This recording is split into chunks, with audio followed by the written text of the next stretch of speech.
की अर्थसंकल्पाच्या अनुषंगाने महत्त्वाच्या त्यांनी काही सूचना राज्याच्या हिताच्या दृष्टीने केलेल्या आहेत। काहींनी मतदारसंघातल्या देखील आपल्या समस्या या अर्थसंकल्पाच्या चर्चेच्या निमित्ताने मांडण्याचा प्रयत्न केलाय, परंतु सर्व सन्माननीय सदस्यांची निश्चितपणे सरकार म्हणून, विभागाचा मंत्री म्हणून आम्ही त्यांच्या मागण्यांची नोंद घेतलेली आहे आणि त्यावर योग्य ती कारवाई करण्याचा देखील सरकारचा, आमचा विभागाचा त्या ठिकाणी प्रयत्न राहणार आहे।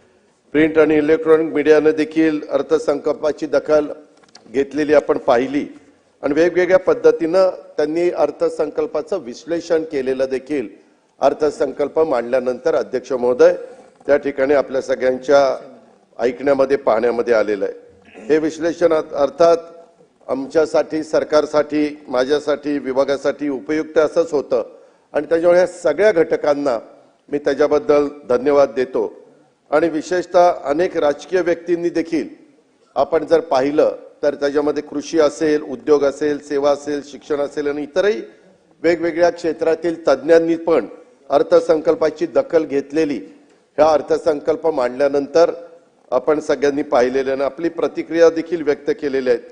त्यांनाही मी धन्यवाद देतो, कारण कुठलाही अर्थसंकल्प मांडल्यानंतर दोन्ही बाजूंनी बोललं जातं, कोणी चांगलं त्याला म्हणतं, विरोधक त्याच्यावर टीका करत असतात। अशा पद्धतीचा आजपर्यंतचा गेल्या राज्याची निर्मिती झाल्यापासूनचा अनुभव आहे। अध्यक्ष महोदय, एकंदरीतच यावेळी अर्थसंकल्पाचं स्वागताचं आणि कौतुकाचं प्रमाण हे वेगवेगळ्या पद्धतीचं आपल्याला पाहायला मिळालं आणि त्याच्यामुळं निश्चितपणे आमच्यासारख्याला पण ऊर्जा मिळते, कारण आम्ही जे काम करतोय, सरकारने जे प्रचंड मोठ्या संख्येने अध्यक्ष महोदय यावेळेस महायुतीच्या सरकारला त्या ठिकाणी निवडून दिलेलं आहे, असलं न भूतो न भविष्यती अशा प्रकारचं बहुमत हे मला नाही वाटत पुढं कधी कुणाच्याही कारकिर्दीमध्ये मिळेल। अशा पद्धतीचं बहुमत महायुतीच्या सरकारनं महाराष्ट्रातल्या जनतेने दिलं, त्याबद्दल मी जनतेचं पण मनापासून आभार मानतो, मतदारांचे आभार मानतो, त्यांना धन्यवाद देतो। अध्यक्ष महोदय, महायुतीच्या सन्माननीय सदस्यांनी कौतुक करणं मी त्या ठिकाणी समजू शकतो, कारण ते आमच्या सरकारमधले पाठिंबा देणारे सगळे घटक आहेत, परंतु समोरनं आता भास्करराव इथं नाही आहेत, परंतु भास्करराव असतील किंवा काही सन्माननीय सदस्यांनी देखील अर्थसंकल्पाचं त्या ठिकाणी कौतुक केलं। त्याच्या मागचं कारण काय, खरोखरीच त्यांनी मनापासून त्याचं कौतुक केलंय का अजून त्याच्या पाठीमागे काही वेगळी भावना आहे, परंतु एकंदरीत हे सगळं कौतुक केल्यानंतर माझ्यासारखा कार्यकर्ता अध्यक्ष महोदय भारावून त्या ठिकाणी गेलेला आहे। जयंतराव आता नाही आहेत, परंतु सन्माननीय सदस्य जयंतराव पाटील साहेब नेहमीच त्यांच्या स्वभावाला अनुसरून कौतुकाला एक उपरोधात्मक अशा प्रकारची झालर देण्याचा त्या ठिकाणी प्रयत्न करत असतात आणि आज ते नाही आहेत, त्याच्यामुळं आता रोहित इथं दिसतोय, एकच दिसतोय, आज तर कोणी दिसतच नाही। बापूसाहेब आहेत, राजू खरेजी आहेत, अभिजित आहेत, ठीक आहे, आहेत थोडेसे आहेत।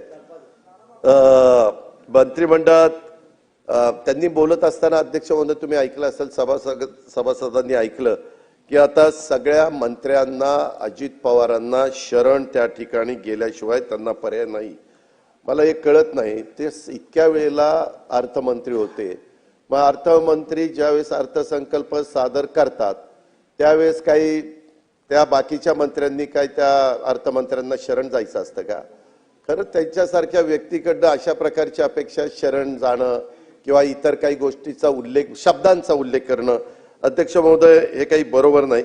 शेवटी आम्ही सगळ्यांनी नेहमीच राज्याचे मुख्यमंत्री देवेंद्रजी असतील, उपमुख्यमंत्री एकनाथरावजी असतील, मी असेल किंवा आमच्या मंत्रिमंडळातले सगळे मंत्री, राज्यमंत्री असतील, हे सगळे आम्ही सांगतात की आमचे सगळ्यांचे एकी आहे, आमच्यामध्ये कुठेही वाद नाही आहेत, परंतु वेगवेगळ्या पद्धतीनं तशा प्रकारच्या बातम्या रंगवण्याचा प्रयत्न अध्यक्ष महोदय त्या ठिकाणी केला जातो, परंतु त्याला काही अर्थ नाही हे देखील मी या निमित्ताने सांगेन।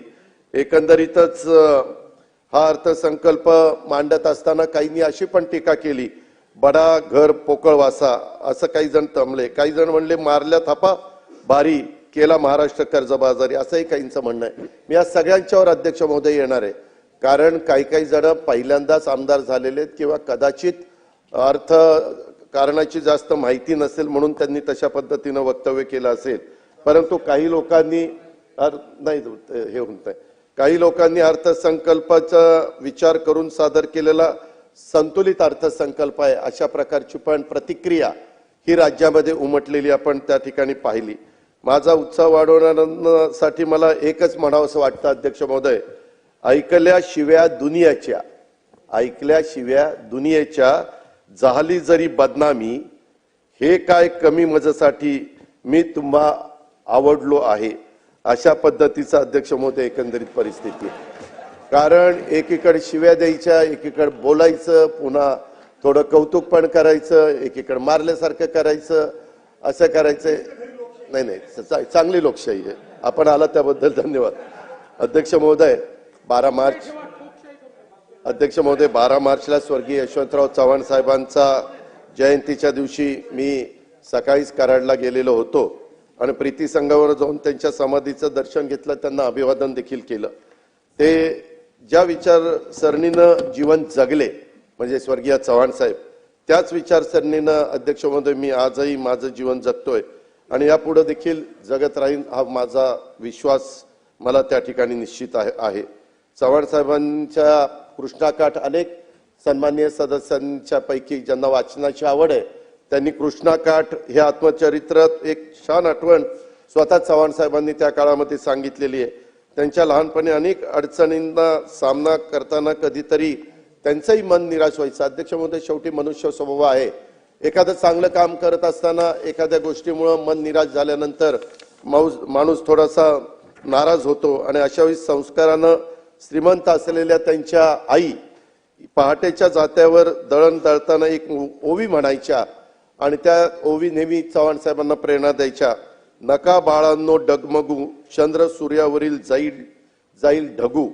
ही ओवी चव्हाण साहेबांना कायम धीर आणि संघर्ष करण्याचं बळ द्यायची. अध्यक्ष महोदय, जगाची किंवा देशाची अर्थव्यवस्थेचा विचार केला तर वर्षभरामध्ये आपण नीटपणे माहिती घ्या, त्याच्यामध्ये आर्थिक वृद्धीचा दरामध्ये मोठ्या प्रमाणावर त्या ठिकाणी घट होण्याचा कल दिसून येतोय आणि त्याला आपलं पण राज्य अपवाद नाहीये, ह्याची आम्हाला पण अध्यक्ष महोदय जाणीव आहे. अशा वेळेस हा अर्थसंकल्प सादर करणं हे आमची सगळी महायुतीच्या सरकारची एक आमच्या सगळ्यांच्या समोर आव्हान होतं आणि ते आव्हान अध्यक्ष महोदय आम्ही स्वीकारलं. आणि अशा वेळेस चव्हाण साहेबांच्या आई या ज्या काही ओवी त्या ठिकाणी म्हणायच्या त्या आठवल्या आणि मनात एक विश्वास वाटला की आलेल्या अडचणीचे ढग जातील आणि आकाश पुन्हा त्या ठिकाणी स्वच्छ होईल.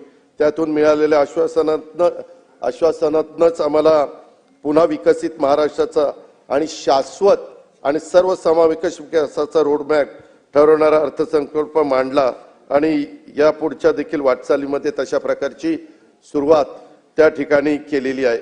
समोरच्या बाजूनी अनेक वेगवेगळ्या गोष्टी सांगितल्या आणि त्याच्यामध्ये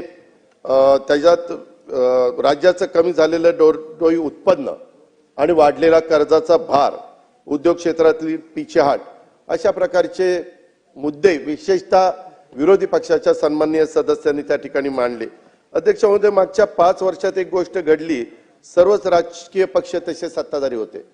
अध्यक्ष महोदय, आता देवेंद्रजी मुख्यमंत्री आलेले आहेत. आताचा काळ जर सोडला तर हा मागचा काळ होता. मागच्या काळात 5 वर्षात हे समोरचे पण मंत्री होते, इकडचे पण मंत्री होते, त्यांचा 2.5 वर्ष काळ होता, इकडच्यांचाच 2.5 वर्ष काळ होता. त्याच्यावर फार काही तुम्हाला कोणाला बोलण्याचा अधिकार राहत नाही.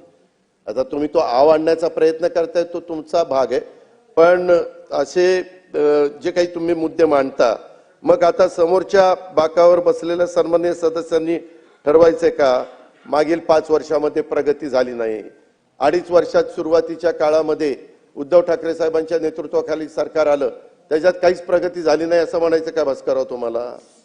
त्याच्यामध्ये कारण तुम्ही बोलत असताना वेगवेगळ्या पद्धतीनं त्या ठिकाणी बोलत होता आणि राज्य मागे गेलं.